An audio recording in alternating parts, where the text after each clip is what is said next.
Okay, so hello students, मैं उसी आशीष Kedia and अपने आ चुके हैं चैप्टर 14 सेंट्रल टेंडेंसी के पार्ट नंबर 2 पर। स्टूडेंट्स, अगर मैं आपसे पार्ट नंबर 1 का डिस्कशन करूं तो अपने लोगों ने कुछ बातें करी थी अरिथमेटिक मीन के बारे में। एक्चुअली अरिथमेटिक मीन को पूरा ही अपने कंप्लीट कर लिया था। आपको याद होगा सेंट्रल टेंडेंसी में मैंने आपको बताया था कि we talk about averages of first order, right sir? ये बात तो सही है कि सेंट्रल टेंडेंसी में we talk about averages of first order. अब बच्चे ध्यान से सुनिएगा एक बात को, जब एवरेजेस ऑफ फर्स्ट ऑर्डर का बात करते हैं तब कुछ बातें बड़ी रेलिवेंट है। एक होते हैं पोजिशनल एवरेज और एक होते हैं numerical average. Yes, numerical average या अरिथमेटिक एवरेज। अगर न्यूमेरिकल एवरेज का बात करें तो मैंने आप लोगों को 3 बताया था, am, GM and HM. Positional average में मैंने आप लोगों को बताया था मीडियन, मोड और मीडियन के अंदर आपका जो भी क्वार्टाइल, परसेंटाइल और डेसाइल। माई प्लान इज, मैं जिस तरह से करवाने वाला हूं, अरिथमेटिक मीन मैंने करवा दिया न्यूमेरिकल एवरेजेस में से, तो अब न्यूमेरिकल एवरेज में सेकंड नंबर किसका है? ज्योमेट्रिक मीन का, जीएम का।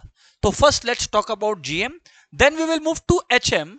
एंड जब हम लोग का न्यूमेरिकल एवरेज खत्म हो जाएगा, अपने जाएंगे और कवर करेंगे पोजिशनल एवरेज यानी मीडियन, क्वार्टाइल, डेसाइल, ये सब। सर आपका प्लान एकदम क्लियर है, we agree with it. Students, क्या है ज्योमेट्रिक मीन, एकदम आराम से समझना। हमारे किताब में पेज नंबर 91 में आप लोग आ जाइए, that is my suggestion to you all. चलिए ठीक है सर, यहां पर ना एक चीज लिखना रहेगा, वो अभी मैं आपको बता रहा हूं। लिखिए, यहां पर जो गिवन बाई है ना, गिवन बाई के बाद कुछ खाली जगह छोड़ा हुआ है, दिख रहा है आप लोगों को? Right sir. तो गिवन बाई की जगह जो खाली जगह छोड़ा हुआ है, यहां पे लिखिए जीएम इज इक्वल्स टू, लिखा आप लोगों ने, GM is equals to nth root of x1 into x2 into x3 dot dot dot dot xn। ये हो गया जीएम का वैल्यू क्लास, ये हो गया जीएम का वैल्यू, यानी कि किसका वैल्यू बताइए? ज्योमेट्रिक मीन का वैल्यू। बराबर बात है sir, we understand this sir, geometric mean की वैल्यू हो गई है। अब what exactly are we talking sir? इधर देखिए, मानो स्टूडेंट्स, मानो 3 नंबर्स है। क्या नंबर्स है? 3। Okay, let's take you down to an example जहां पे आपको बात समझे। अपने कॉपी में लिखिए, कॉपी में लिखिए find the GM of 3, 6 and 12। Copy में लिखिए find the GM of 3, 6 and 12। फटाफट एवरीवन।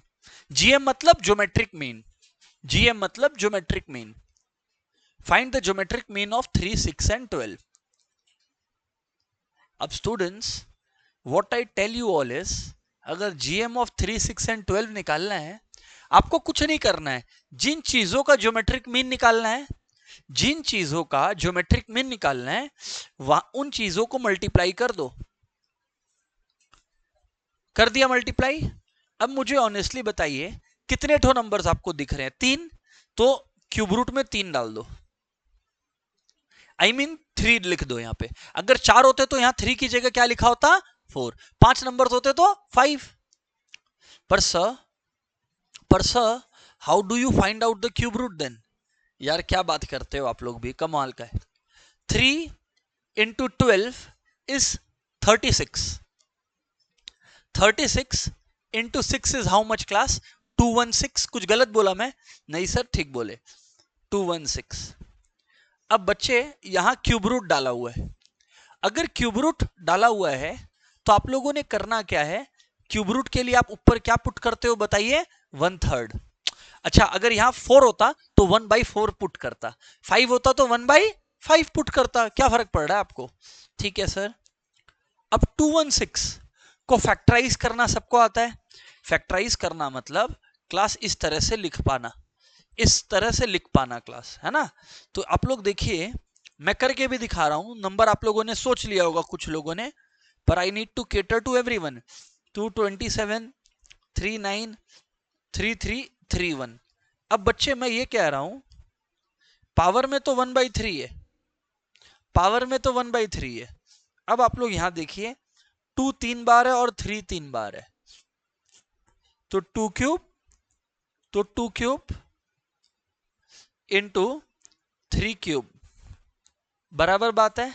अब एक चीज देखो, ये जो पावर 1/3 है, इंडाइसेस नाम के टॉपिक में जो हम लोगों ने पढ़ा है अपने फाउंडेशन लेवल पर, अपने पढ़े थे 2 क्यूब और बाहर में 1/3 into into 3 cube into 3 cube और बाहर में फिर से 1/3, क्योंकि अगर ब्रैकेट के बाहर कोई पावर होता है तो वो दोनों नंबरों पे लगता है। ठीक है, 3 3 गया, 3 3 गया, 2 इंटू 3 6। कुछ स्टूडेंट्स ऐसे सोच रहे होंगे, पहले तो आंसर 6 आ गया, ज्योमेट्रिक मीन 6 आ गया, that's correct, right sir, that's correct. अच्छा, by the way, did you notice ये रॉ डेटा का था? ये सवाल किस डेटा का था? रॉ डेटा का। मैंने आप लोगों को 3 तरीके के डेटास बताए हैं, raw data, discrete data, continuous data. Arithmetic mean में भी आप लोगों ने प्रैक्टिस करा है, डोंट टेल मी नहीं किया है। Raw data, discrete data and continuous data. तो ये सवाल रॉ डेटा का था। इसी सवाल को अगर इन लोग प्रेजेंट करते या आप लोग सॉल्व करते तो आप लोग ऐसे भी कर सकते थे कि भाई सर 216 टू दी पावर 1/3 है, 216 को लिख दिया 6 क्यूब, पावर 1/3, 3 3 गया, गेम ओवर, 6 आ गया आंसर, गेम ओवर, 6 आ गया आंसर। बराबर है, हटाइए इसको। अभी क्लास क्या होता है यहां पर बात समझिए, अभी क्लास क्या होता है यहां पर बात समझिए। एक और फॉर्मूला हमने बुक में लिखकर दिया आपको, एक और फॉर्मूला हमने बुक में लिखकर दिया है। ये जो मैंने आपको लिखा है लिख लीजिएगा, रॉ डेटा। ये फॉर्मूला लगता है जब रॉ डेटा का बात कर रहे होते हैं, ये फॉर्मूला लगता है जब रॉ डेटा का बात कर रहे होते हैं।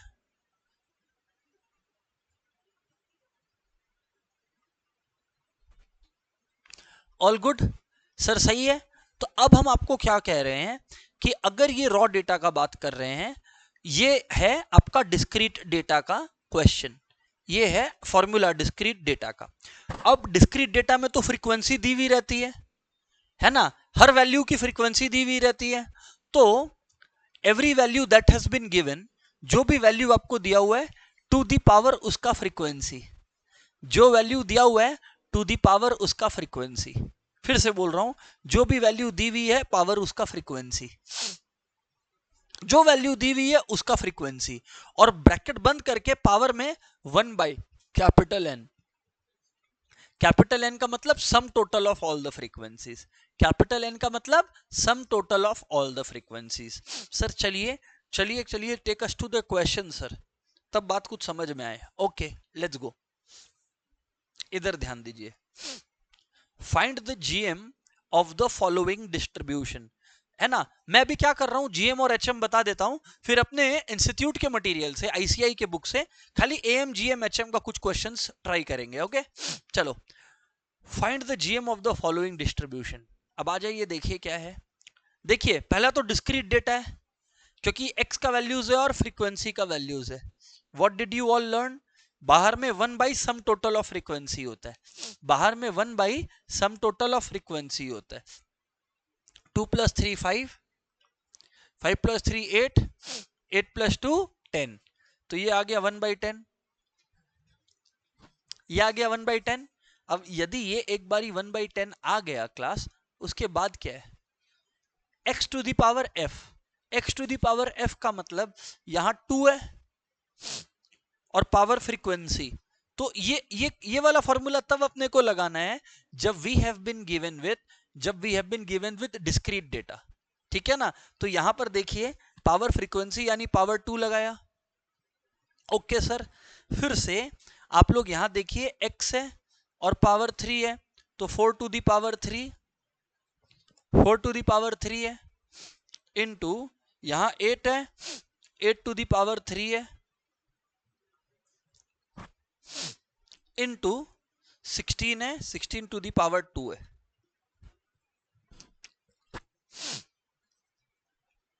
16 टू दी पावर 2 है।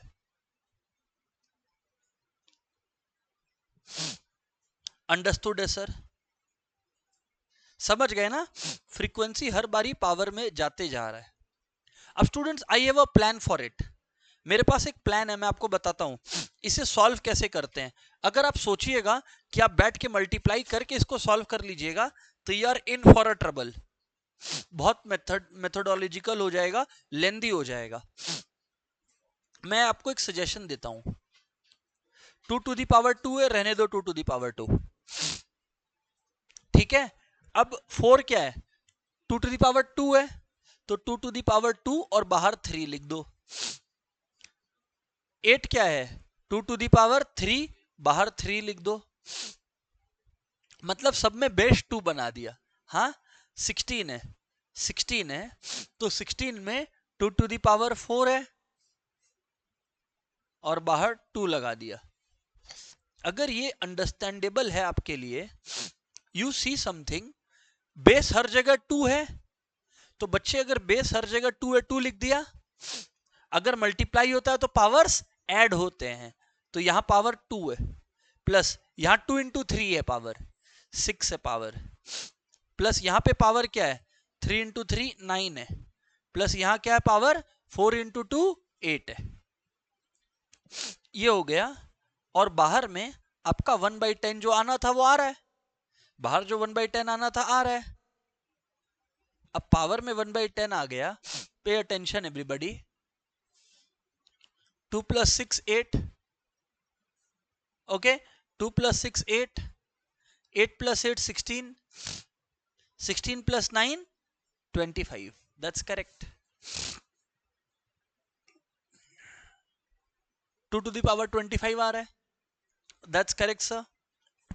अब 2 टू द पावर 25 आ रहा है, class pay attention, class pay attention, 2 to the power 25 आ रहा है, मतलब ये क्या है? 2 टू द पावर 2.5 है। अब मेजॉरिटी बच्चा जो है सोचेगा सर डर्टी पावर वाला मेथड लगाए क्या? इसमें लगा सकता है, बट जरूरत नहीं है, जरूरत नहीं है। और भी आसान तरीका है मेरे पास। क्या? पहले आप लोग यहां तक नोट कर लिया, यहां तक नोट कर लीजिए, नोट कर लिया यहां तक। अब let me explain you this. 2 to the power 2.5 है, तो ये हो गया 2 टू द पावर 2 प्लस 0.5। अब अगर 2 टू द पावर 2 प्लस 0.5 है, तो यानी कि पावर में एडिशन है, तो 2 to the power 2 into 2 to the power 0.5। अब सोचिए 2 स्क्वायर क्या होता है?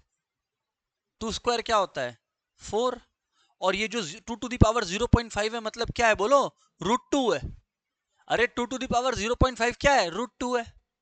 अब आप लोग सबको आता है √2 निकालना, तो 2 इसमें कैल्सी में 2 रूट का sign into 4, we get our geometric mean 5.656 types आ रहा है। ये रहा, बिल्कुल सही आया मेरा आंसर। तो स्टूडेंट्स, हमने आपको ज्योमेट्रिक मीन तो बता दिया है, इससे रिलेटेड, इससे जुड़े हुए कुछ प्रॉपर्टीज भी बताना जरूरी है। इससे रिलेटेड कुछ प्रॉपर्टीज भी जरूरी है, और ये कैसे काम आता है वो भी आपको पता लगेगा। अंडरस्टूड है क्या? छोड़िए, हटाइए इसको, लेट इट बी। एक बार समराइज कर दे रहा हूं ज्योमेट्रिक मीन, जिससे बैठा हुआ हर बच्चा यहां पर एकदम कंफर्टेबल फील करे। मैंने अभी शुरू किया है ज्योमेट्रिक मीन बताना आज की क्लास में, जिसमें ज्योमेट्रिक मीन में मैंने बोला कि अगर मान लीजिए 5 नंबर्स दिए हुए हैं, 5 नंबर्स अगर दिए हुए हैं, तो x1 उनका ज्योमेट्रिक मीन निकालना है, तो x1 into x2 into x3 into x4 into x5 करिए, और बाहर में 1/5 करिए। 6 नंबर है तो 1/6 कीजिए। ये कब है? ये फॉर्मूला आपने कब लगाना है? जब कैसा डेटा हो बताइए? रॉ डेटा हो, रॉ डेटा हो। अब कभी कभी ऐसा होता है फ्रीक्वेंसी दिया हुआ रहता है, मतलब x की कुछ वैल्यूज दी हुई रहती है, फ्रीक्वेंसी की कुछ वैल्यूज दी हुई रहती है। मान लीजिए अगेन 5 डेटा के लिए है, तो what did I teach you then? x1 power f1 into x2 power f2 into x3 power f3 into dot dot dot dot x5 power f5, और 1 by capital N. Capital N मतलब sum total of frequencies, capital N मतलब sum total of frequencies. दोनों का हम लोगों ने सम करा है, दोनों का हम लोगों ने सम प्रैक्टिस करा है सर, डन है। अब कुछ प्रॉपर्टीज जो अपने को ज्योमेट्रिक मीन में और काम आने वाली है, सब कुछ आपके देख लीजिए किताब में मैंने करवा दिया है। अब सुनो, वेरी इंपॉर्टेंट प्रॉपर्टी इज कि अगर अगर अगर all the variables observations assumed by a variable are constant, very important। मतलब आपको ज्योमेट्रिक मीन निकालने बोला है, कोई भी एक कांस्टेंट बोलो, 0 से ग्रेटर बोलना। अगर 0 से कम कोई वैल्यू रहा ना तो ज्योमेट्रिक मीन निकल नहीं सकता। ये तो हम अभी आपको लिखा देंगे, पर हम आपको क्या बोल रहे हैं, 0 से ज्यादा कोई भी वैल्यू सोच लीजिए, है ना। 0 से ज्यादा कोई भी वैल्यू सोच लीजिए आप 0 से ज्यादा कोई भी वैल्यू सोच लीजिए, आपकी इच्छा है।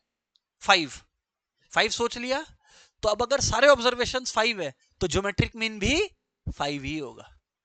समझोगे? मानो 4 ऑब्जर्वेशन से चारों 5 है, तो क्या होगा, 5 into 5 into 5 into 5 to the power 1/4। तो ज्योमेट्रिक मीन क्या आया, घूम घाम के कहां आ गए वापस, घूम घाम के कहां गए वापस 5 पर। यह आ गया आपका ज्योमेट्रिक मीन, यह आ गया आपका geometric mean. Geometric mean sir, बात सही है सर बात सही है, ये ज्योमेट्रिक मीन तो सर क्लियर है। अब very important property was this, एक बात और लिख लीजिए यहां पर एक बात और लिख लीजिए, एवरीवन राइट इट डाउन, है ना, इसके ठीक नीचे। If any one observed value, if any one observed value, if any one observed value is 0 or negative, then geometric mean cannot be determined। तब geometric mean निकाला नहीं जा सकता।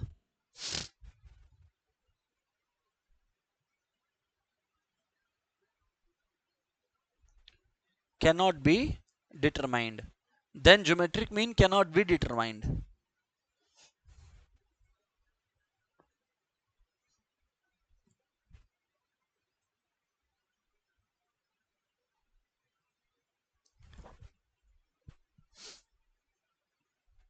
ज्योमेट्रिक मीन कहां यूजफुल है, लिख लो, रेशियोज निकालने में, इंडेक्स नंबर्स में ज्योमेट्रिक मीन यूजफुल है। रेशियोज कंपेयर करने में, इंडेक्स नंबर्स कंपेयर करने में ज्योमेट्रिक मीन जो है वो यूजफुल है। वेयर दे आर यूजफुल वो मैंने आपको लिखाया है।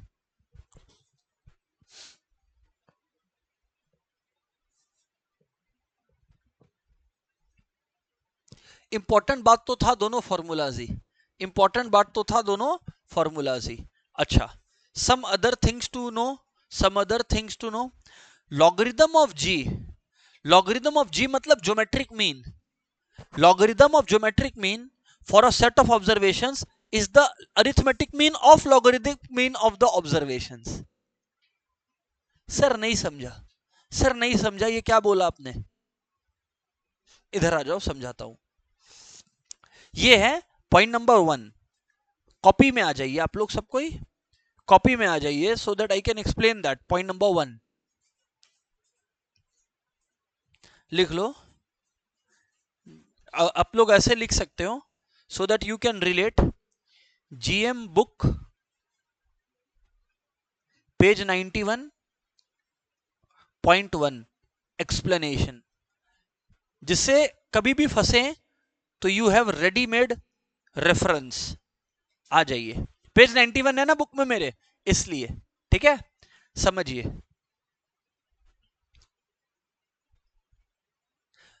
एग्जाम्पल दे रहा हूं, एक एग्जाम्पल दे रहा हूं, है ना। जो हम लोगों ने आज क्वेश्चन किया था पहला वाला, क्या आप लोग मुझे उस क्वेश्चन के नंबर्स बताएंगे? 3 नंबर्स थे, क्या क्या थे? 3, 6, 12। ओके, समझ गए? तो 3, 6 और 12 स्टूडेंट्स 3 नंबर थे। ओके, अब मेरी बात को समझिए बच्चे। 3, 6 और 12 तीन नंबर्स थे। मैंने इनका आप लोगों को ज्योमेट्रिक मीन निकलवा दिया था। ज्योमेट्रिक मीन था √3 इंटू 6 इंटू 12 और ये क्यूब रूट के फॉर्म में है। क्यूब रूट के फॉर्म में है, ये क्यूब रूट के फॉर्म में है, यानी कि cube root of 216। Cube root of 216 कितना आ गया बताओ? 6 आ गया। यही आया था। ये सब तो करवाया हुआ है सर, आप ये बता क्यों रहे, जिससे मैं आपको प्रॉपर्टी समझा पाऊं, है ना। अब दे आर सेइंग कि लॉग ऑफ जो फर्स्ट प्रॉपर्टी था वो ये कहता है कि जो ये है ज्योमेट्रिक मीन आया है, log of that geometric mean जो भी होता होगा इज द अरिथमेटिक मीन। पढ़ो पढ़ो एक बार प्रॉपर्टी पढ़ो। लॉग ऑफ ज्योमेट्रिक मीन, मैं पढ़ रहा हूं, आप लोग खाली देखो पेज 91 पे। Log of geometric mean is the log of geometric mean is the arithmetic mean of log of observations. Is the arithmetic mean of log of observations. मतलब क्या हुआ? मतलब log 3 plus log 6 plus log 12 by 3। Arithmetic mean तो यही होता है। अरे भाई तीन नंबर्स है 3, 6 और 12, तो इनका लॉग्स का अरिथमेटिक मीन कैसे निकलेगा? तीनों का लॉग्स को ऐड करो और बाई 3 करो, अरिथमेटिक मीन तो ऐसे ही निकलता है। ये तीनों का लॉग्स को ऐड करके बाई 3 किया तो लॉग ऑफ आपको मिलेगा क्या? बोलो, log of geometric mean. Sir समझ आ गया क्या? सर समझ आ गया क्या? This was the first property.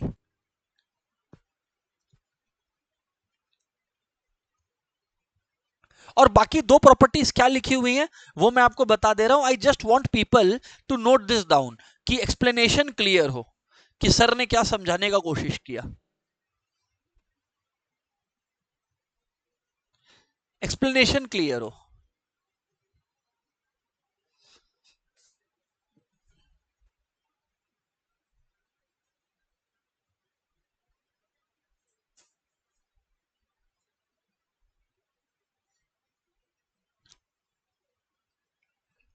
भाई साहब, अब मैं आप लोगों को ये कह रहा हूं, भाई साहब मैं आप लोगों को अब ये कह रहा हूं, बहुत सिंपल सी बात है। एक चीज समझिए, एक चीज समझिए, एक चीज समझिए। Z एक नंबर है। मैं बाकी दोनों प्रॉपर्टीज बता रहा हूं, इसको बस सुन के अपने आगे बढ़ जाएंगे, HM में चले जाएंगे। Z है बाबू x इंटू वाई। Z एक नंबर है जो दो नंबरों को मल्टीप्लाई करके आता है, ठीक है ना। Z एक नंबर है। सो दे आर सेइंग अगर Z equals to x into y है तो gm of Z is equals to gm of x into gm of y। ये एक प्रॉपर्टी लिखा हुआ है, देखो कॉपी में लिखा, आई मीन किताब में लिखा हुआ, आप चेक कर लो। प्रॉपर्टी नंबर 3, प्रॉपर्टी नंबर 3 है, क्योंकि 2 तो करवा दिया ना, 2 तो करवा दिया। फिर प्रॉपर्टी नंबर 4 क्या मालूम है? अगर Z एक नंबर है जो x और y को डिवाइड करके आता है तो gm of Z equal to gm of x by gm of y। gm of Z equal to gm of x by gm of y। Sir done है? हटाइए इसको, हटाइए, हटाइए एकदम। Can I move forward class? चलिए sir आगे बढ़िए अब आप।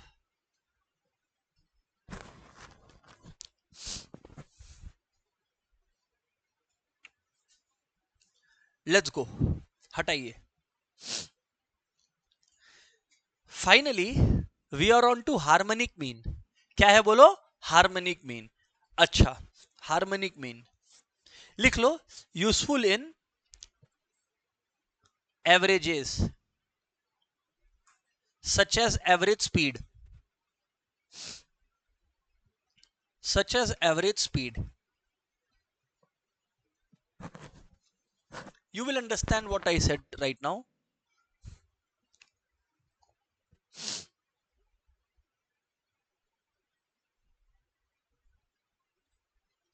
इसके दो फॉर्मूलाज हैं, दोनों का प्रैक्टिस अपन करने वाले हैं। बुक में लिखा हुआ है फॉर्मूलाज कि ऑब्जर्वेशंस 5 ठो है। क्या है बोलो? 5 ठो। तो n की वैल्यू क्या हो गई? 5।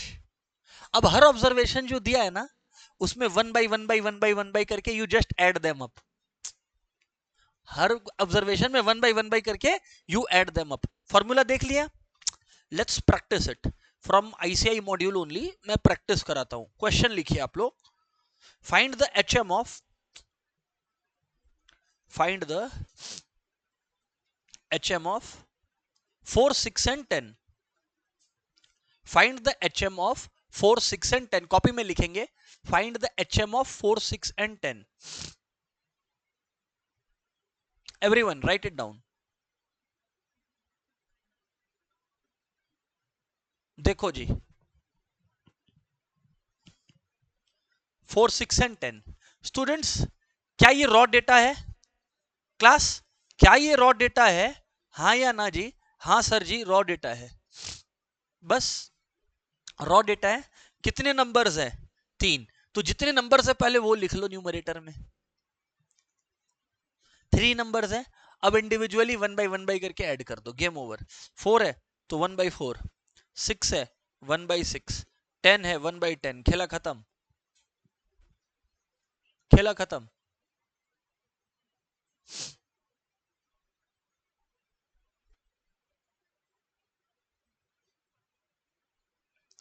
4, 6 और 10 का एलसीएम अगर देखेंगे 60 आ रहा है। सो 3 बाई, ये आ गया 60। यस और नो? अरे ये समझ में आता है? यस और नो?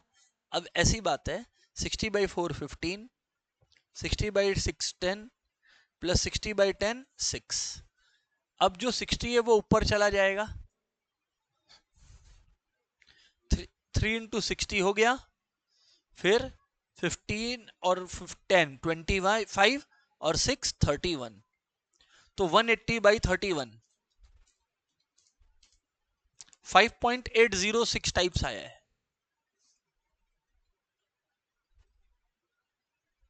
खत्म हो गया सम, खत्म हो गया सम। अंडरस्टूड है? चिंता मत करिएगा। All this is approximation game. कि 1/6 को मैं 0.167 लिखा, इन लोगों ने 0.17 लिखा। आप समझ गए ना? सो उसका टेंशन मत लीजिएगा। यू गेट इट राइट कि कैसे निकलता है? Right. This is harmonic mean. All good. चलिए आगे बढ़ता हूं। अब ग्रुप्ड फ्रीक्वेंसी डिस्ट्रीब्यूशन में फॉर्मूला क्या है? और बुक में लिखा है हमारे already, don't worry. Capital N. Ritvik, क्या आपको याद है कैपिटल एन क्या है? Capital N is sum total of frequencies. Grouped मतलब जहां ये रहेगा, फ्रीक्वेंसी का काम रहेगा। अब देखिए फॉर्मूला इज, पहले क्या था? 1/x1 1/x2, अब frequency by x1, frequency by x2, frequency by x3, ऐसे करके ऐड करना है। Sir we did not understand it. चलो कोई बात नहीं, ले आजा, आजा। लिखो पहले क्वेश्चन लिखो, फिर बात करूंगा। क्वेश्चन लिखो, find the HM of the following data. हर एक को क्वेश्चन लिखना पड़ेगा पहले। Please do write the question.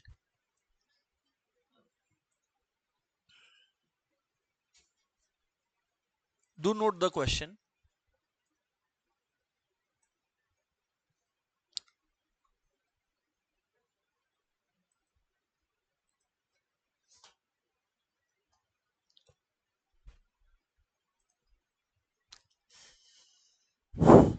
Let's see. आप लोग को याद होगा, क्वेश्चन लिख लिया आप लोगों ने ना? What did I tell you all? n by summation fi by xi। Okay okay, this is what we had written. तो n मतलब sum total of frequency, n मतलब सम टोटल ऑफ फ्रीक्वेंसी। इसका मतलब 2 प्लस 3 5, 5 प्लस 3 8, 8 प्लस 2 यानी कि 10, 8 plus 2 यानी कि 10। तो यहां आ गया 10 बाई, अगर 10 बाई आ गया है, उसके बाद क्या है? fi by x I, F I by x I add करते जाइए। So 2 by 2 plus F I by x I 3/4 plus F I by x I है ना, तो 3/8 प्लस 2/16। Game over. समझ गया क्या? तो 10 है सम टोटल ऑफ फ्रीक्वेंसी, फिर individually f I by x I, F I by x I, F I by x i, game over. You just add them up. ठीक है, ये 1 मिनट ना,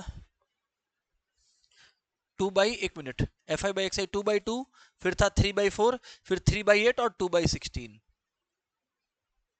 आ गया। अब इधर देखिए, 10/2/2 है 1, 3/4 है 0.75, 3/8, let me do it, 3/8 class 0.375 है, ओके। एंड 2/16, अगर आप लोग 2/16 देखोगे क्लास वी हैव 0.125, तो ये 0.125 आ रहा है। इतना डन है। अब अगर इतनी बातें डन है everyone, then it's very easy. 10 by, you just add these all. ये तो 375 और 125 तो 0.5 हो रहा होगा लग रहा है।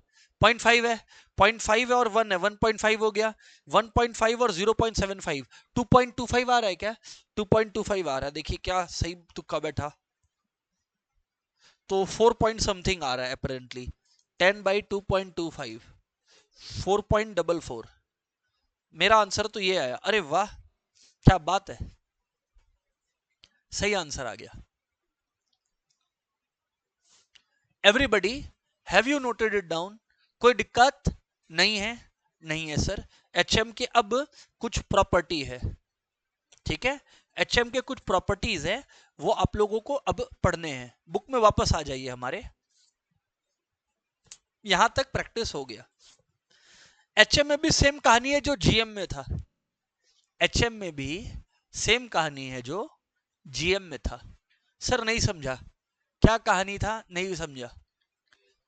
अगर सारे ऑब्जर्वेशंस कांस्टेंट है, अगर सारे ऑब्जर्वेशंस कांस्टेंट है, तो जो वैल्यू आया है वही हार्मोनिक मीन रहेगा। मतलब अगर सारे वैल्यूज 5 5 5 5 5 है, तो हार्मोनिक मीन भी क्या आएगा? 5। ज्योमेट्रिक मीन भी क्या आएगा? 5। एक चीज लिख लीजिएगा, यहां पर भी जगह है। एक भी ऑब्जर्वेशन अगर 0 हुआ तो एचएम निकल नहीं सकेगा। क्यों नहीं निकल सकेगा पता है? अगर एक भी ऑब्जर्वेशन 0 हुआ तो मान लो नीचे में ऐसा आएगा 1/0, अनडिफाइंड हो गया। तो इसलिए चिंता मत करना, अनडिफाइंड कर देगा। इसलिए लिख लो, if any one observation is 0, if any one observation is 0, if any one observation is 0,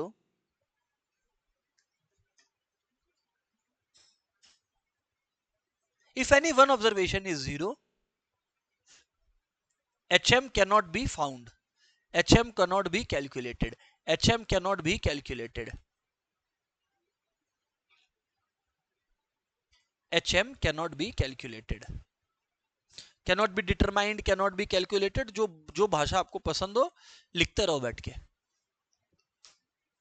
understood है? राइट सर, बातचीत तो अंडरस्टूड है। आगे बढ़ते हैं। आगे एक और प्रॉपर्टी जो लिखा हुआ है यहां पर, वो ध्यान दीजिएगा आप लोग, मजा आएगा आपको वो पढ़ के।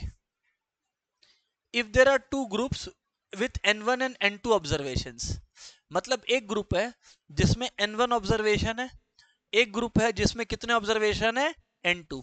अच्छा, इस ग्रुप का हार्मोनिक मीन है h1, इस ग्रुप का हार्मोनिक मीन है h2। तो अगर कंबाइंड हार्मोनिक मीन देखेंगे, कंबाइंड हार्मोनिक मीन देखेंगे, तो आपका कंबाइंड हार्मोनिक मीन क्या होगा बताइए? n1 plus n2 by her एक का n1 बाई h1, फिर से हर एक का n2 by h2, n2 by h2, n2 by h2। Done है? ठीक है सर। सर ये बात समझ में आ गया, हार्मोनिक मीन कंबाइंड। अब एक बहुत इंपॉर्टेंट बात जो आपने लिखना है, सबने लिखना है, as a matter of fact लिखिएगा, note, very very important, very very important. Harmonic mean का मैंने बोला ना एवरेज स्पीड के लिए भी काम आता है, लिख लो। एक ऐसा टाइप का क्वेश्चन अगर आया, संभाल लेना। If an object travels a distance of travels a distance of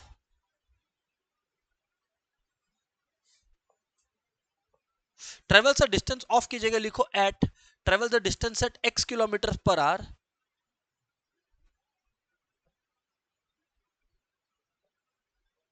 and some distance at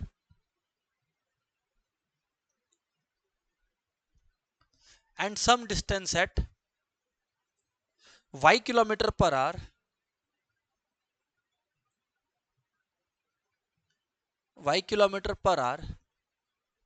ये सेम डिस्टेंस भी लिख सकते हो, and same distance at y kilometer per our.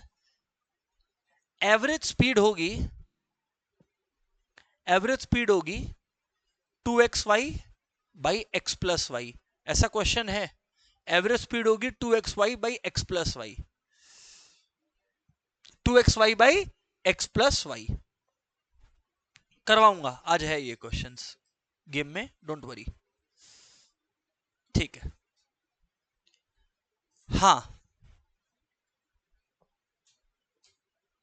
बहुत इंपॉर्टेंट बात एवरीवन, बहुत इंपॉर्टेंट बात, एएम जीएम और एचएम का रिलेशन है कि अगर ऑब्जर्वेशंस इक्वल है, बॉक्स में सब लिखा हुआ आपके पास, अगर ऑब्जर्वेशंस इक्वल है, सारे ऑब्जर्वेशंस इक्वल है, मतलब 5 5 5 5 5 7 7 7 7 7, तो आप चाहे अरिथमेटिक मीन निकालो, चाहे ज्योमेट्रिक मीन निकालो, चाहे हार्मोनिक मीन निकालो, तीनों एएम जीएम एचएम इक्वल होगा। लिखो ऑब्जर्वेशंस इक्वल, लिख लो अगर ऑब्जर्वेशंस इक्वल, लिख लो इफ ऑब्जर्वेशंस इक्वल, फटाफट लिख लो, if observations equal then AM equals to GM equals to HM.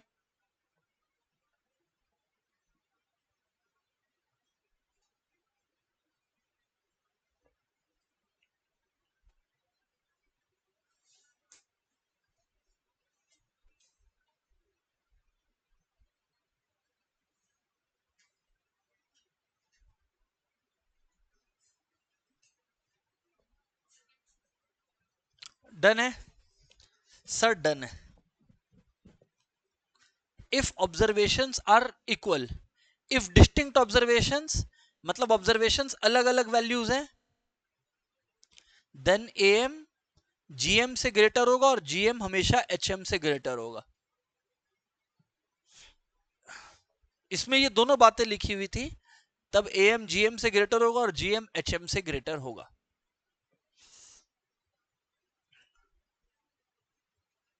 लिख लीजिए,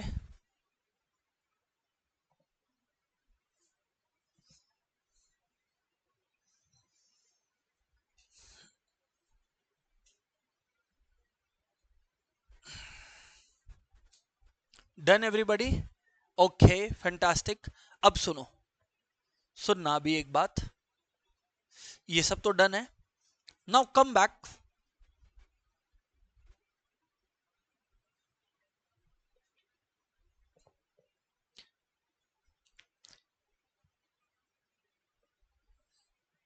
ठीक है। वेटेड एवरेज पे मैं आऊंगा, बट उसके पहले एक और बात नोट करना, आपने लिखिएगा,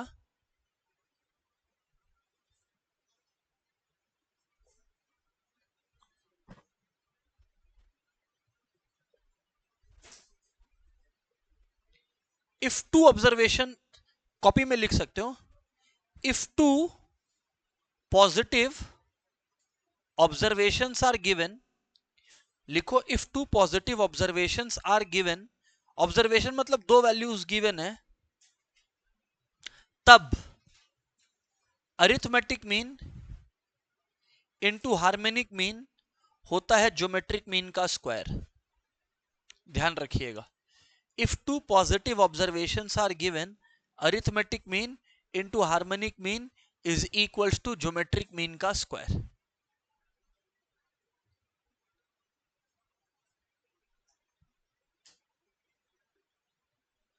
अच्छा चलिए आइए अब यहां पर प्रैक्टिस करते हैं. लेट्स सी.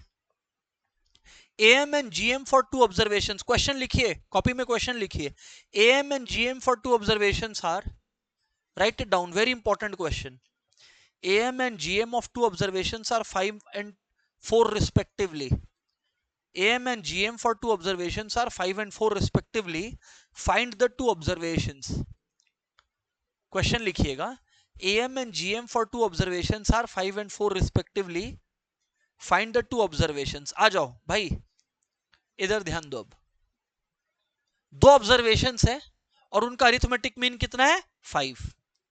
वो दो अरिथमेटिक दोनों ऑब्जर्वेशंस को मैं x और y ले सकता हूं.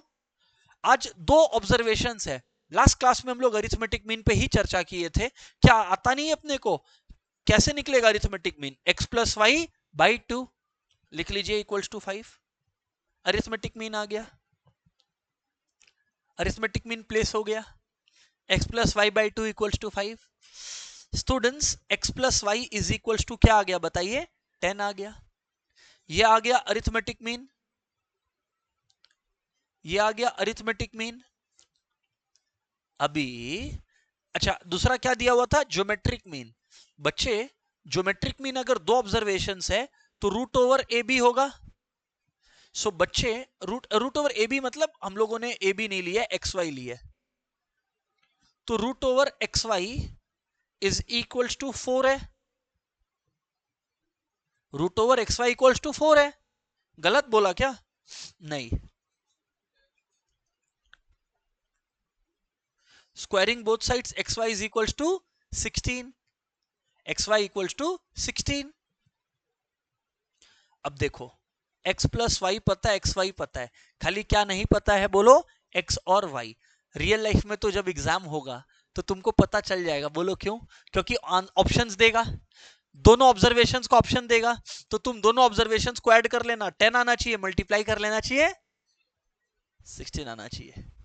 ऐड कर लेना 10 मल्टीप्लाई 16. एक ही में होगा वो हो जाएगा. लेकिन अब फिलहाल के लिए हम लोग मान के चल रहे हैं कि भाई हम लोग को ऑप्शंस नहीं दिया हुआ है. दिया हुआ रहेगा, it is not possible, MCQ paper है. तो लेट्स फाइंड इट आउट कैसे करना है.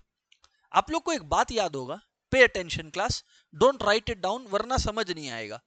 ये तो मैं उस वर्ल्ड में कर रहा हूं कि जहां ऑप्शंस नहीं है. पे अटेंशन एवरीवन, थोड़ा ध्यान देंगे क्या please? x minus Y whole square क्या होता है? इजी क्वेश्चन है, मुश्किल नहीं है. X square plus y square minus 2xy. Okay sir, हम बोले ठीक है. हम एक सवाल पूछे आप लोगों से. आज बच्चे x minus Y whole square में मैं लिखा x square plus y square, और ये जो माइनस 2xy है इसको क्यों ना मैं प्लस 2xy लिख दूं और माइनस 2xy को प्लस 2xy माइनस 4xy लिख दूं. क्या माइनस 2xy को प्लस 2xy माइनस 4xy लिखना गलत होता है क्या मैथमेटिक्स में? मुझे नहीं लग रहा है ऐसा. इतना नोट कर लीजिए आप लोग भाई, इतना भी नोट कर लीजिए आप लोग भाई.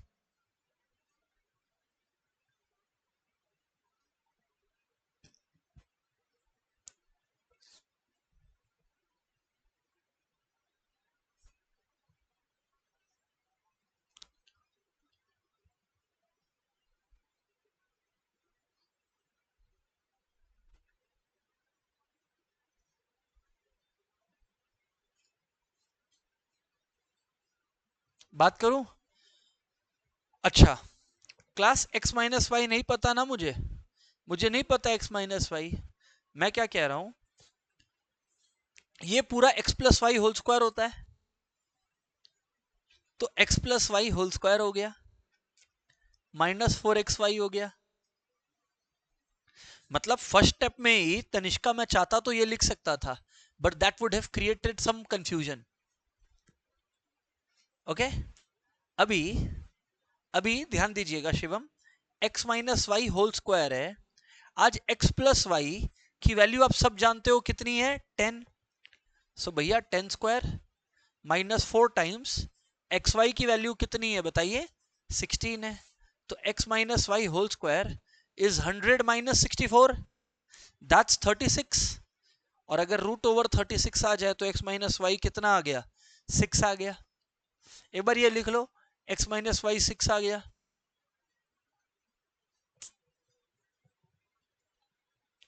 x माइनस वाई 6 आ गया।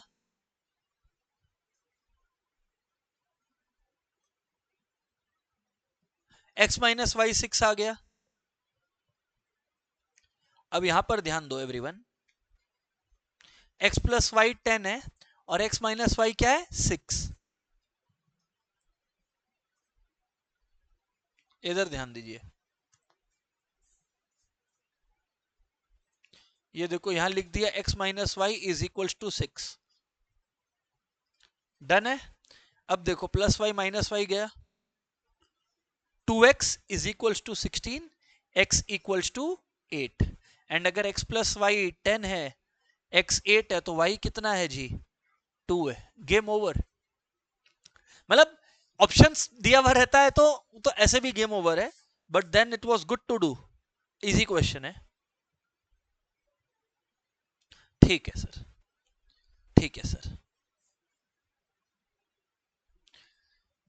स्टूडेंट्स, वेटेड कॉन्सेप्ट्स भी है, एएम का, जीएम का, एचएम का, पर वेटेड पे बाद में आएंगे।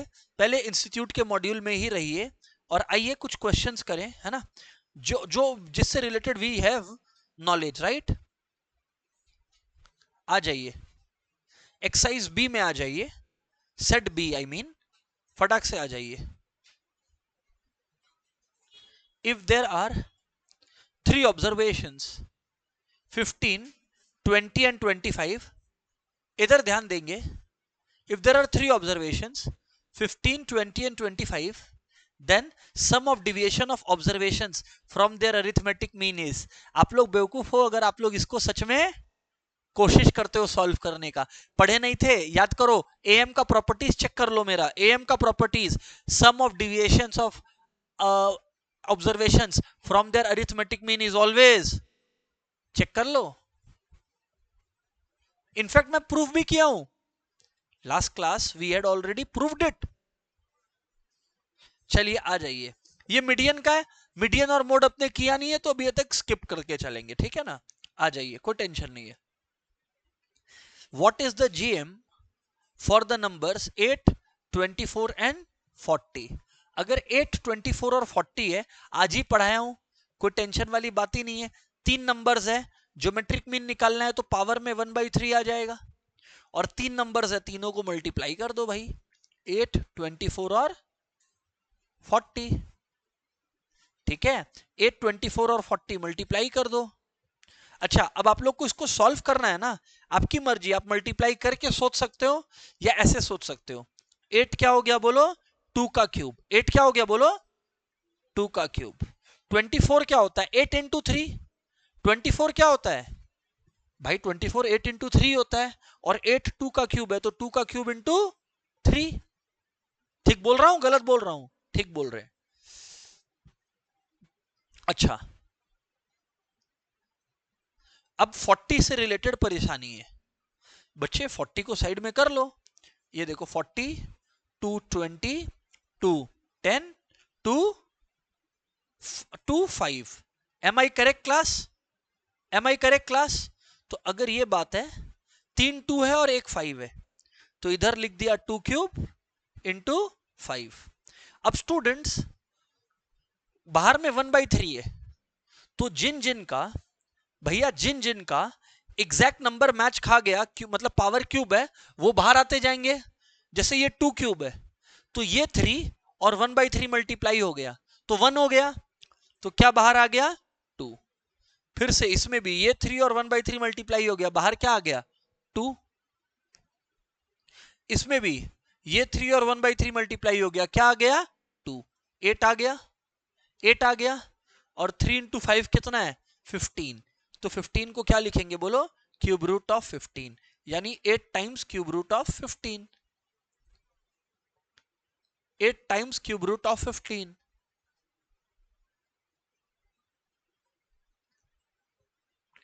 8 टाइम्स क्यूब रूट ऑफ 15। क्योंकि जिनका देखिए ना, जो बाहर नहीं आ पाया 3 और 5 15, उस पे तो क्यूब रूट अभी भी लगा हुआ है। बाहर वही आ पाएगा जो 3 इंटू 1/3 1 निकल गया, 3 इंटू 1/3 1 निकल गया, 3 इंटू 1/3 1 निकल गया, पर ये 3 इंटू 5 तो फंसा रह गया। Sir we understand this. तो 8 टाइम्स क्यूब रूट ऑफ 15, ठीक है, right sir. The harmonic mean for the numbers, the harmonic mean for the numbers 2 3 5 is, for the numbers 2 3 5 is, है ना, for 2 3 5 is कितने नंबर्स है क्लास भाई, कितने numbers है, 3, तो ये ले 3 लिख दे। अब हार्मोनिक मीन निकालना है, 2 है 3 और 5 है, तो बच्चे 1/2, बच्चे 3 है 1/3 और बच्चे 5 है, बोलो 1/5।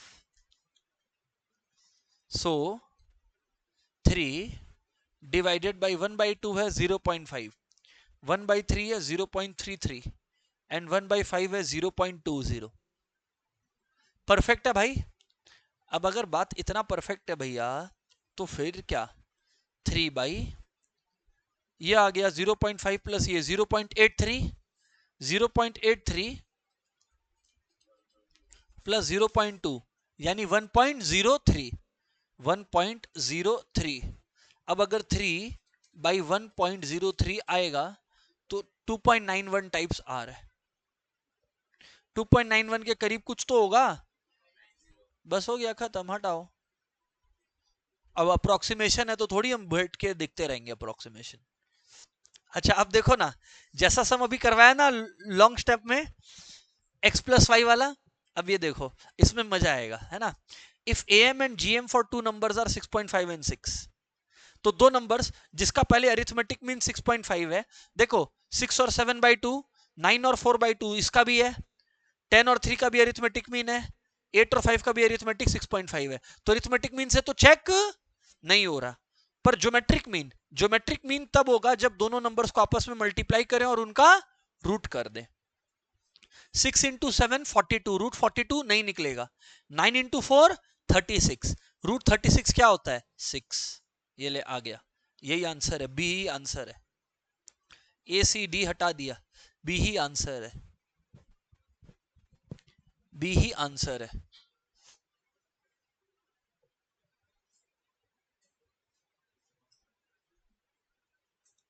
अच्छा ये अच्छा है, मजा आएगा 7th वाला पढ़ाने में। एम और एच एम दिया हुआ है और बोला जीएम, क्या हमने आज कोई रिलेशन बताया है क्या एम जीएम एच एम का? अगर दो ऑब्जर्वेशन है तो रिलेशन है, GM square equals to arithmetic mean, एक minute, GM square equals to arithmetic mean into harmonic mean. Check कर लो, चेक कर लो आराम से, लिख लो आप लोग question number 7, GM square equals to M into H M.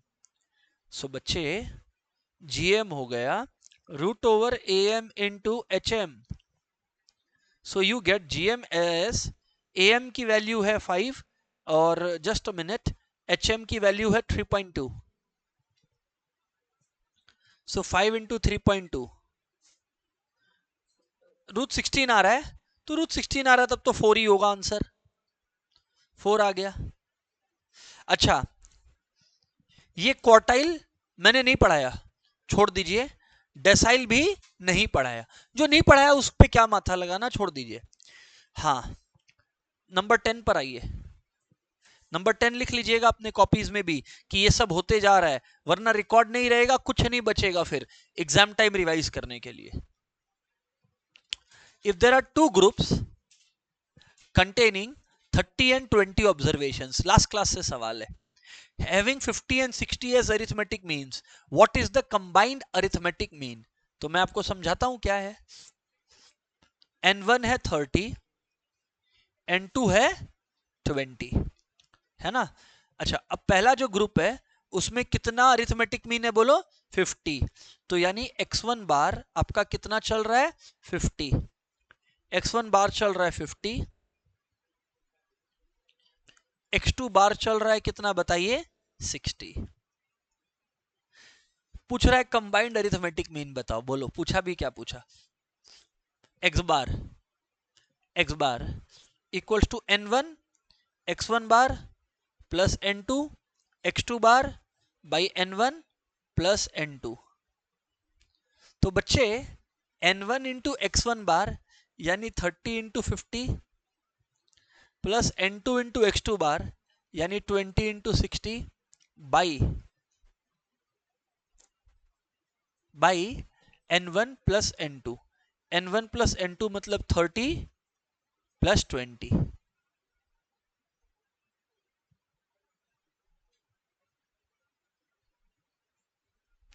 30 plus 20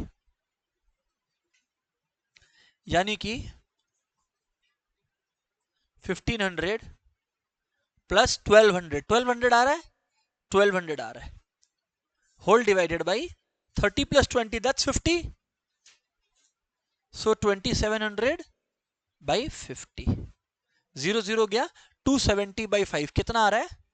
54 आ रहा है। तो वो 54 लिख लीजिए, क्या फर्क पड़ता है, क्या फर्क पड़ता है। आगे बढ़ता हूं, है ना, बढ़िया है। कुछ इंटरेस्टिंग क्वेश्चंस दिख रहे हैं मुझे, आई विल सॉल्व दैट ना। आइए, the average salary of a group of unskilled worker is 10,000।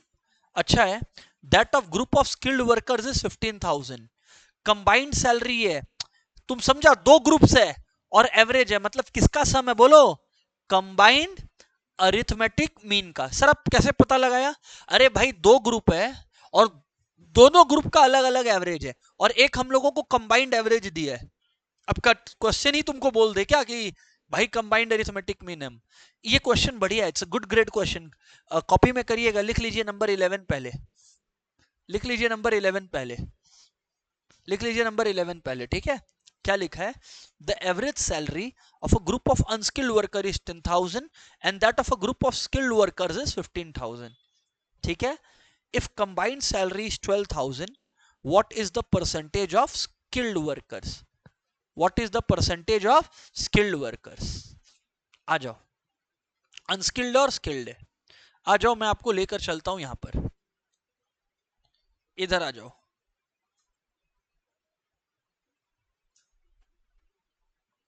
इधर आ जाओ। The average salary of group of unskilled worker is 10,000 and skilled worker is 15,000। तो x1 बार 10,000 है, एक मिनट ना, x1 बार 10,000 है, x2 बार 15,000 है। x1 बार 10,000 है और x2 बार 15,000 है।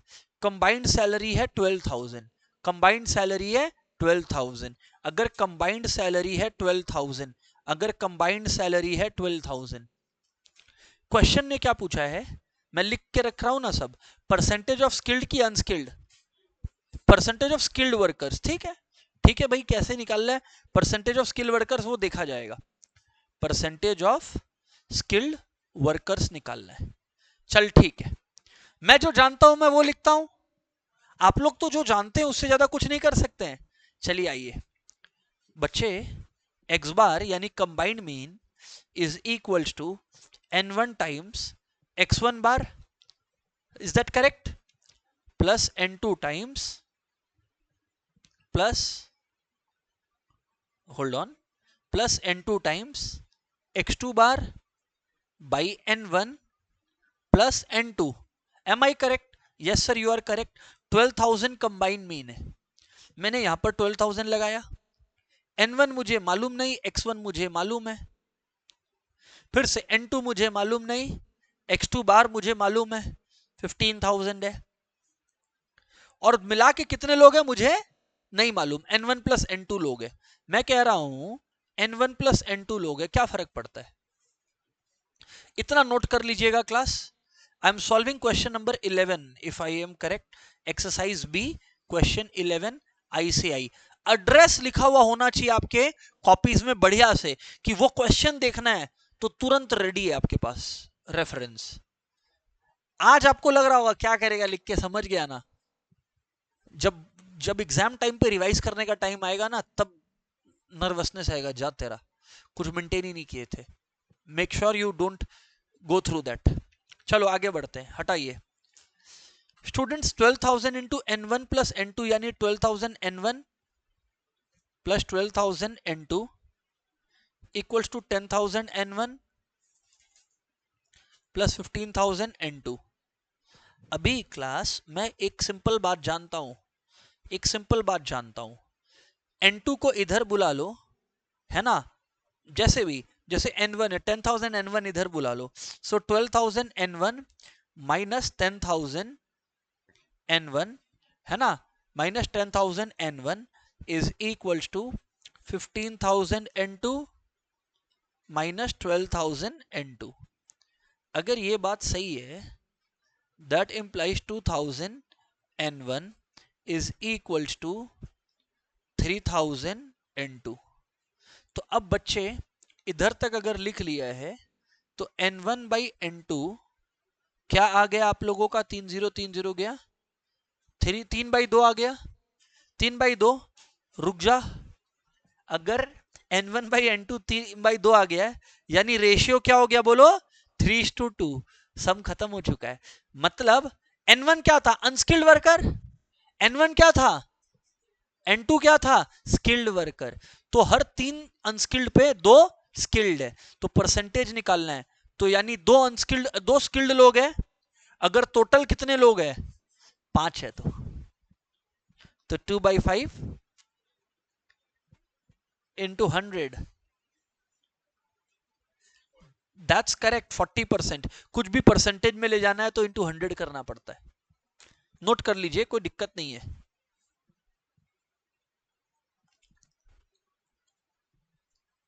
फोर्टी परसेंट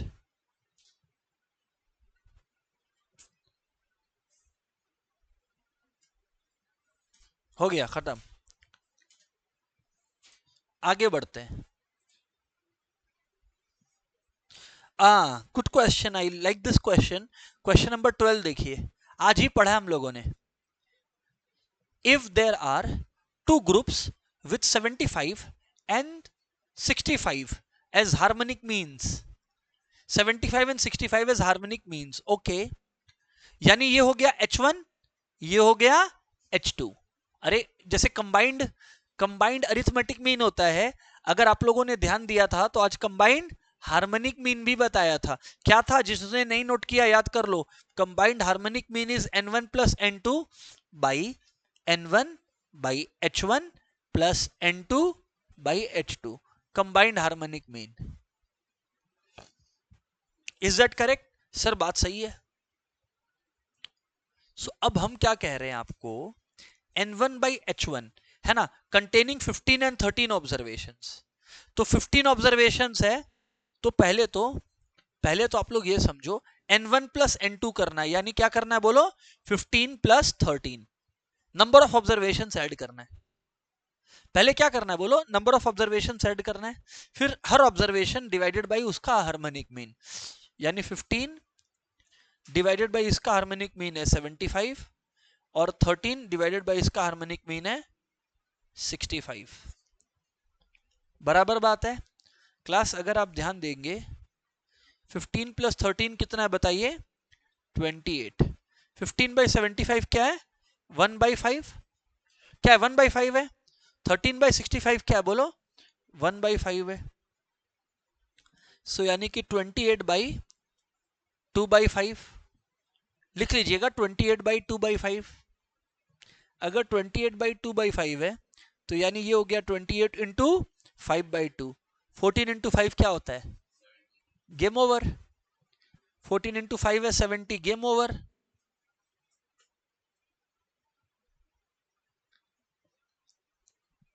ठीक है, चलिए आगे बढ़ते हैं।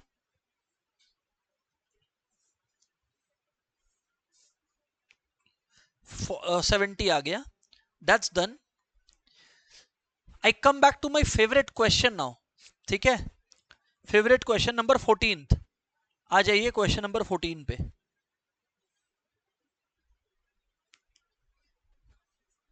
N aeroplane flies from A to B, कुछ लिखवाया क्या आज ऐसा, अच्छा, an aeroplane flies from A to B at 500 kilometre per hour, हमने बोला था सेम डिस्टेंस है, and comes back the same distance at 700।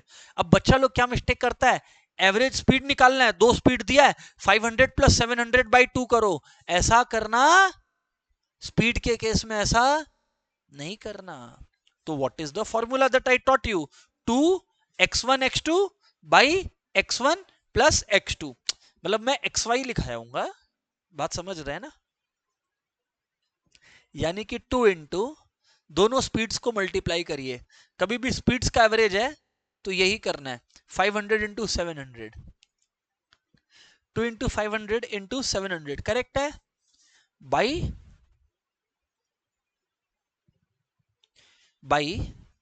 500 plus 700।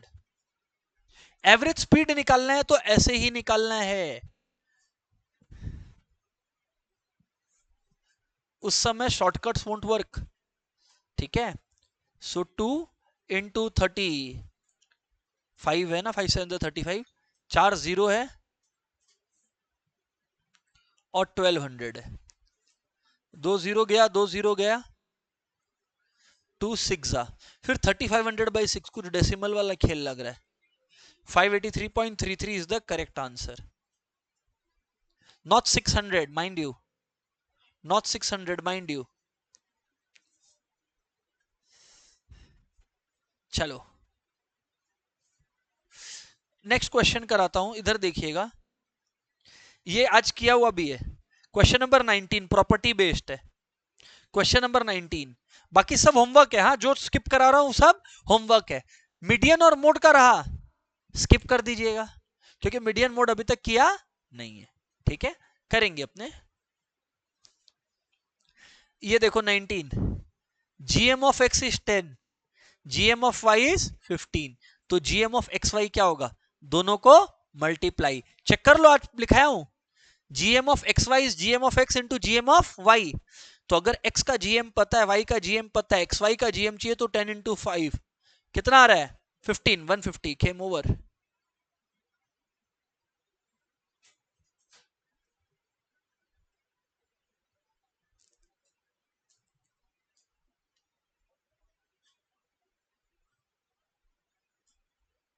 Understood है?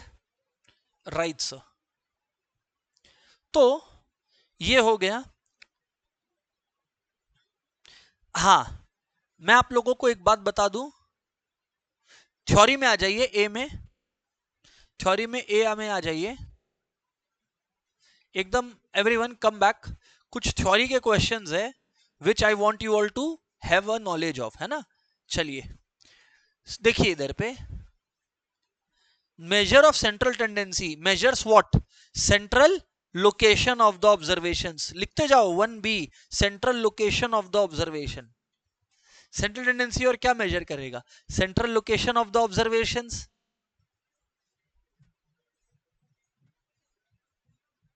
हाँ, next second one is brilliant. while calculating AM from a grouped frequency distribution। Group frequency distribution समझे?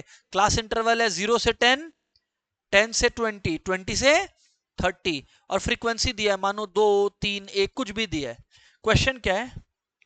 while computing AM from a grouped frequency distribution we assume that। तो AM जब निकालता है, याद करो class interval का वैल्यू को कौन सा वैल्यू लेता है? बोलो, मिड वैल्यू। क्या लेता है? तो we assume all the values of class are equal to mid value of that class। हम लोग यही तो मानते हैं कि 0 से 10 नहीं है, सभी 5 है। 10 से 20 नहीं है, सभी 15 है। 20 से 30 नहीं है, सभी 25 है।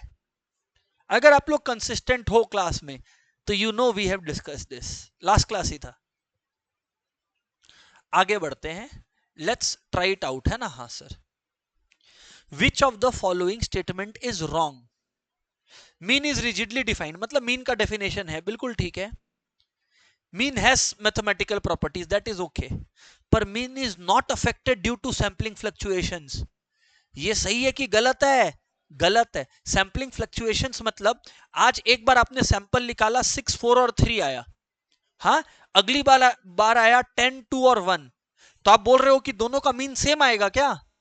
तो मीन सैंपलिंग फ्लक्चुएशन की वजह से अफेक्ट होता है, और क्वेश्चन बोल रहा है नहीं होता है, तो कोई गलत बोल रहा है। Mean is affected due to, लिख लो मीन इज, कॉपी में लिखो या बुक में लिखो, बुक में लिखो क्योंकि एग्जाम टाइम तो बुक रिवाइज करेगा। बुद्धि लगाओ, कोई भी इंपॉर्टेंट बात टीचर बोले, जो चीज रिवाइज करके जाएगा एग्जाम हॉल में उस चीज में सबसे ज्यादा इंफॉर्मेशन डालो। बुक मतलब मेरे बुक में जहां पे नोट्स ज्यादा है। लिखो mean is affected due to, mean is affected due to number one, mean is affected due to number one extreme observations, mean is affected due to, लिखो number one extreme observations, mean is affected due to extreme observations and due to number two sampling fluctuations. Mean is affected due to extreme observations, number one लिख लो, mean is affected due to extreme observations and sampling fluctuations. आपके book में information store house होना चाहिए। 100 में से 90 बातें तो लिखी हुई हैं, क्लास में वो 10 लिखाता हूं, वो बातें बुक में होनी चाहिए कंप्लीट। सर समझ आ गया। Which of the following statement is true? Of course, mean is the best measure of central tendency. यहां पर मैं ना जब मीडियन पढ़ाऊंगा ना तब बताऊंगा कि ओपन एंडेड क्लासिफिकेशन अगर है तो मीडियन बेस्ट है। क्यों? वहां पे नंबर्स के साथ समझ में आएगा। अभी के लिए याद रखना, for open and class which is the best, median. क्यों मैं नहीं पढ़ाया मीडियन, मैं जानता हूं, मैं बताऊंगा, पर याद रखना theoretically speaking which of them is the best for open ended classification, median. ऐसे बेस्ट कौन है? मीन।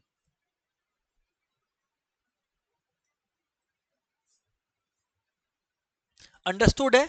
Right sir. 66 वाला अभी स्किप करिए, बड़ा बात है। हाँ 6 वाला भी स्किप करना, 7th वाला भी अभी स्किप करना आप लोग। 8th पर आइए। सबसे ज्यादा यूज्ड मेजर क्या है? जो बेस्ट होगा वही होगा। कौन सा होगा? Arithmetic mean. कौन होगा बोलो? Arithmetic mean.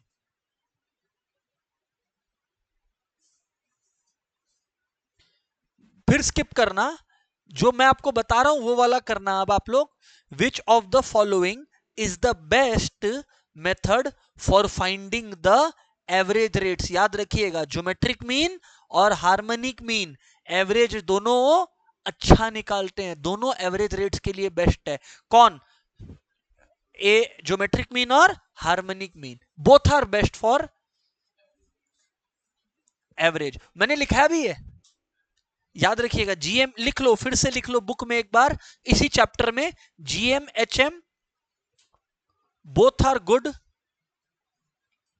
For finding average rates, both are good for finding average rates.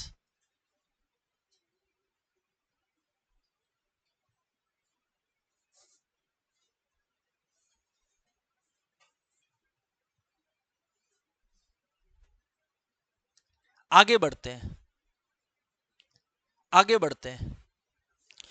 Which 14th number, जो जिससे रिलेटेड बात नहीं हुआ वो नहीं कर रहा। विच of the following results holds for a set of distinct observations. Distinct मतलब ऑब्जर्वेशन सेम नहीं है, वैल्यू सेम नहीं है। तो जब वैल्यू सेम नहीं है तब क्या होगा?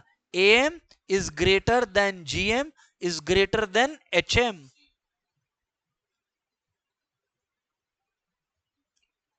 AM is greater than GM is greater than HM।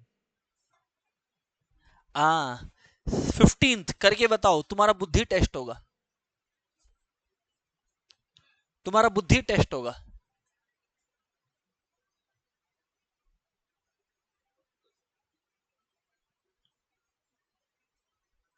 क्या लगता है आपको?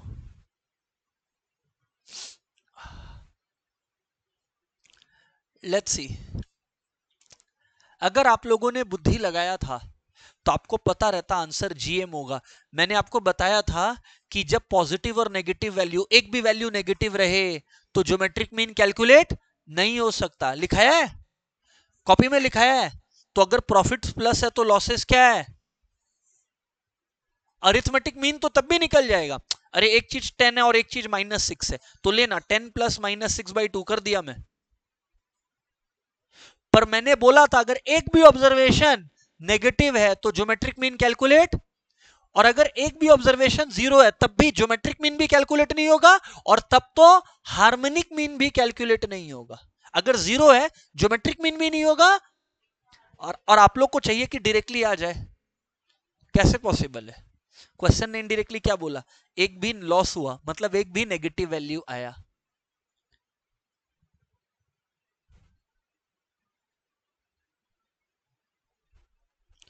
क्या मैं बात समझा पा रहा हूं क्या आप लोगों को? That's it, good bye everyone for the day.